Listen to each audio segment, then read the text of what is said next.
ஆனால் அதிக எண்ணிக்கையில் முஸ்லிம்கள் இருப்பார்கள். எப்படி எல்லாம் தியாகம் செய்தோம்? வெள்ளையர்களை எதிர்ப்பதற்காக இரண்டு விதமான போராட்டங்கள் நமது நாட்டிலே செய்யப்பட்டன. ஒன்று ஆயுதம் தாங்கி வெள்ளையர்களை தாக்குவது, இன்னொன்று உண்ணாவிரதம், மறியல், அறப்போராட்டம், உப்பு சத்தியாகிரகம் என்பது போன்ற கப்பலை ஓட்டுறது, கடல் வாணிகம் செய்யறது என்கிற மாதிரியான போராட்டங்கள் ஒரு பக்கம் நடக்கிறது. இன்னொரு பக்கம் என்ன செய்யறாங்க? ஆயுதம் தாங்கி வெள்ளைக்காரனை அடிக்கிறது, உதைக்கிறது என்று இரண்டு விதமான போராட்டங்கள் நடக்கிறது நம்ம நாட்டில். அப்ப ஆயுதம் தாங்குற போராட்டத்துக்கு யார் தலைமை தாங்குறா? நேதாஜி சுபாஷ் சந்திர போஸ். நேதாஜி சுபாஷ் சந்திர போஸ் என்பவருடைய தலைமையில் அவர் ஆயுதம் தாங்கி போராடுகிறார். ஒரு கட்டத்தில் அவர் நினைக்கிறார், நாம் ஒரு ராணுவத்தை உருவாக்க வேண்டும், ஒரு கட்டுக்கோப்பான ஒரு மிலிட்டரியை உருவாக்கி இந்த வெள்ளையர்கள் எந்த ஆயுதங்களை வைத்து நம் மக்களை அடக்குமுறை செய்கிறார்களோ, மிரட்டுகிறார்களோ, அதே ஆயுதங்களை தயாரித்து நாம் வெள்ளையர்களுக்கு சரியான பாடம் கற்பிக்க வேண்டும் என்று நேதாஜி சுபாஷ் சந்திர போஸ் அவர்கள் ஒரு ராணுவத்தை அமைக்க வேண்டும் என்று திட்டமிடுகிறார். இங்கே எவ்வளவோ கஷ்டப்பட்டு நிதி திரட்டுகிறார், சேரவில்லை, நிதி திரளவில்லை. நேதாஜியை பார்க்கறதுக்கு பயந்து ஓடுறான் எல்லாரும். ஏன்னா வெள்ளையர்கள் அவர் பேசினார் தெரிஞ்சாலே உள்ள கொண்டே போட்டுருவான். அவர் என்ன பண்றார்? கடைசியா பர்மாவுக்கு போகிறார். பர்மாவில் போய் அங்கே ரங்கூன் அந்த பகுதிகளில் எல்லாம் இரண்டு சமுதாயங்கள் தான் இருந்தார்கள். ஒன்று நாட்டார்கள் என்று சொல்லக்கூடிய செட்டியார் சமுதாயமும் முஸ்லிம் சமுதாயமும். பர்மா முழுவதும் இந்தியாவில் இருந்து போயிருந்த மக்கள் யாருன்னு பாத்தீங்கன்னா ஒன்னு முஸ்லிம்களாக இருப்பார்கள், இல்லைன்னா செட்டியார் சமுதாயமாக இருப்பார்கள். இந்த ரெண்டு சமுதாயம் தான் பர்மாவில் இருக்கிறது. நேதாஜி சுபாஷ் சந்திர போஸ் போய் அங்க உதவி கேட்கிறாரு. ஒவ்வொரு சமுதாயத்தையா போய் பார்க்கிறாரு. நம்ம நாட்டை விடுதலை செய்யணும், வெள்ளைக்காரனை எதிர்க்கணும், அவன் வச்சுக்கிற துப்பாக்கி நமக்கு வேணும், அவன் வச்சுக்கிற பீரங்கி நமக்கு வேணும், அவன் வச்சுக்கிற வெடிமருந்து நமக்கு வேணும். அவர் அங்கே சுதேசி ராணுவத்தை அமைப்பதற்காக நிதி திரட்டுகிறார். நிதி திரட்டுனா ஒண்ணுமே தரல, 1 லட்சம் ரூபாய் கூட தரவில்லை. அப்ப வள்ளல் ஹபீப் அங்க ஒரு வியாபாரியா இருக்கிறார். அவருடைய மொத்த சொத்தே 1 கோடி ரூபாய் தான். அன்னைக்கு உள்ள 1 கோடி இன்னைக்கு ஒரு 10,000 கோடிக்கு சமம். அவ்வளவு அன்னைக்கு 1 கோடி, அன்றைக்கு உள்ள 1 கோடி. பெரிய அதிபர். அவற்றை போறார் நேதாஜி. இவர் இந்து, அவர் முஸ்லீம். இப்ப என்ன பண்ணிருக்காரு? உனக்கு என்ன நான் தரணும்னு கேட்டாரா?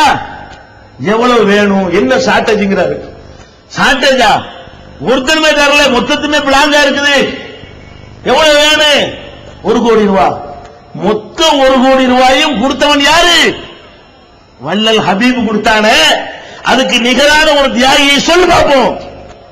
பாவிகளா, வள்ளல் ஹபீபே நீ பாட புத்தகத்தில் சொன்னியா? இன்றைக்கு உன்னுடைய தொலைக்காட்சியில வானொலியில அவரை பத்தி பேசுனியா? அப்படி ஒரு பேரை எங்கேயாவது பதிவு செஞ்சு வச்சிருக்கிறியா? அப்ப வள்ளல் ஹபீப் என்று 1 கோடி ரூபாய் 10,000 கோடிக்கு சமமான 10,000 கோடி ரூபாய் தூக்கி வேணா கொடுக்க ஏழுமாங்க. 10,000 கோடிக்கு சமமான 1 கோடி ரூபாய். அந்த 1 கோடி ரூபாய் கொடுத்த காலம் என்ன? ஒரு பவுன் நகை நாலனா வித்த காலம். கணக்கு பண்ணிக்க. ஒரு பவுன் நகை 10,000 ரூபாய்க்கு 5,000 ரூபாய் விற்கிற காலம் இல்ல. ஒரு பவுன் நகை நாலனா 25 பைசா வித்த காலம். அந்த 24 பைசா அந்த காலத்தில், அது கூட நாலனாக்கு வித்த அந்த காலத்தில் 1 கோடி ரூபாயை தூக்கி கொடுத்த பிறகுதான் அவன் என்ன செய்யறாரு?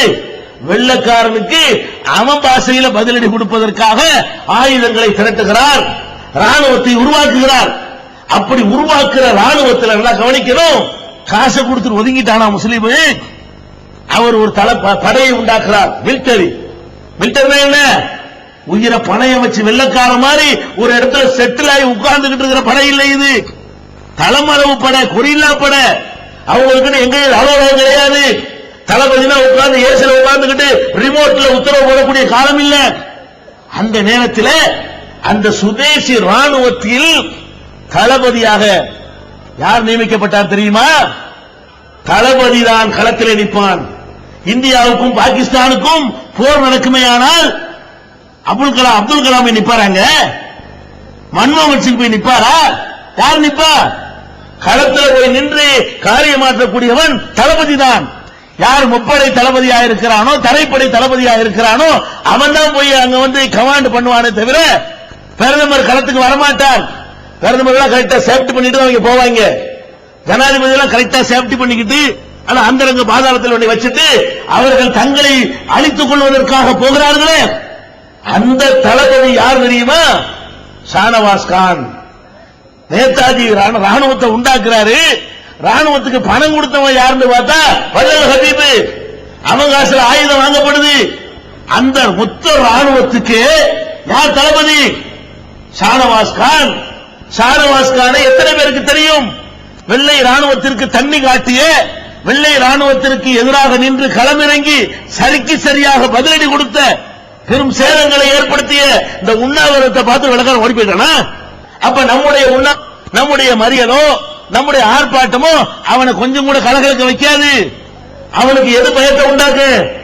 அடிக்கணும், மர்ம சூட்டணும், அப்படி கவுத்து விடணும், ரயில கவிழ்க்கணும், ராணுவ வண்டியை எரிக்கணும், அது ராணுவத்தினுடைய தளங்களை எல்லாம் தீ வச்சு கொளுத்தணும், தற்கொலை படையா போய் தாக்கணும் என்றெல்லாம் அவனுக்கு பீதியை உண்டாக்குனாதான் நாட்டை விட்டு ஓடுவான் என்று அந்த ஆபத்தான பணிக்கு தலைமை தாங்கியவன் யார்? யார் தலைமை தாங்கினா? ஷானவாஸ் கான் தலைமையில தான் அந்த படையை புறப்படுகிறது. படையமைத்த எதுக்கு இதை சொல்ல வர்றேன்னு கேட்டா, ஏன் நேதாஜி சுபாஷ் சந்திர போஸ் படையில மத்தவங்க இல்ல? அது மாத்திரமல்ல, ஒரு ராணுவத்தை அமைப்பதாக இருந்தால் ஒரு நாடு இருக்கணும். ராணுவத்தை நாடு தானே வச்சுக்க முடியும். அதுக்காக என்ன பண்றாரு? அவர் ஒரு நாட்டை இந்தியாங்கிறதுக்கு அவர் ஒரு அமைச்சரவை உண்டாக்குறார். அவர் ஒரு அமைச்சரவை உண்டாக்கி 20 பேர் கொண்ட மந்திரி சபை உண்டாக்குகிறார். அப்பதான் ராணுவத்தை உண்டாக்க முடியும். அது தான் பிரதமர் என்று அறிவித்துக் கொள்கிறார். அந்த அவர் பிரதமராக இருந்த 20 பேர் கொண்ட அந்த அமைச்சரவையில 5 முஸ்லிம்கள், 20 மந்திரிகளை அவர் நியமிக்கிறார். 20 மந்திரிகள் எத்தனை பேர் முஸ்லிம்? நம்ம இளையாங்குடியை சேர்ந்த கரீம் கனி உட்பட. அந்த கரீம் கனியை கூட நாட்டை விட்டு விரட்டியவர்கள் இவர்கள், துரோகிகள். விடுதலை பெற்றவுடனே அவன் சொந்த நாட்டிற்கு வர முடியாமல் அவன் வெள்ளையர்கள் போட்ட வாரண்டை அவர் ரீகால் பண்ணி கொடுக்காமல் பாகிஸ்தானில் போய் சாக வைத்தவர்கள் தான் இந்த நாட்டினுடைய பதவிகளை அனுபவித்துக் கொண்டிருக்கிறார்கள். அந்த அறிஞர் கரீம் கனியையும் சேர்த்து 5 அமைச்சர்கள். இன்னைக்கு என்னடான்னு 5 20 கஞ்சி என்ன கணக்கு? 20 அமைச்சர்கள் 5 அமைச்சர் முஸ்லீம். எத்தனை? 25%. இன்னைக்கு 26 மந்திரிகள் கோழி முட்டை. தமிழ்நாட்டில் 26 மந்திரி இருக்கிறான், முஸ்லீம் எத்தனை? முடிஞ்சு வச்சா? அவன் நேதாஜி 20 மந்திரில 5 முஸ்லீமை கொடுத்தாயே, அவனுக்கு தெரியும் இவன் தான் தியாகம், இவன் தான் தேசத்துக்கு விடுதலைக்கு பாடுபடுவான். வெள்ளையர்களை எதிர்த்து ஆயுதம் தூக்கின ஒரு சமுதாயம் என்னமோ தேசத்துக்கு அப்பாற்பட்டவர்களை போன்றும் தியாகத்திற்கும் அவர்களுக்கும் சம்பந்தம் இல்லை என்பதை போன்றும் சித்தரிக்கப்பட்டிருக்கிற காட்சியை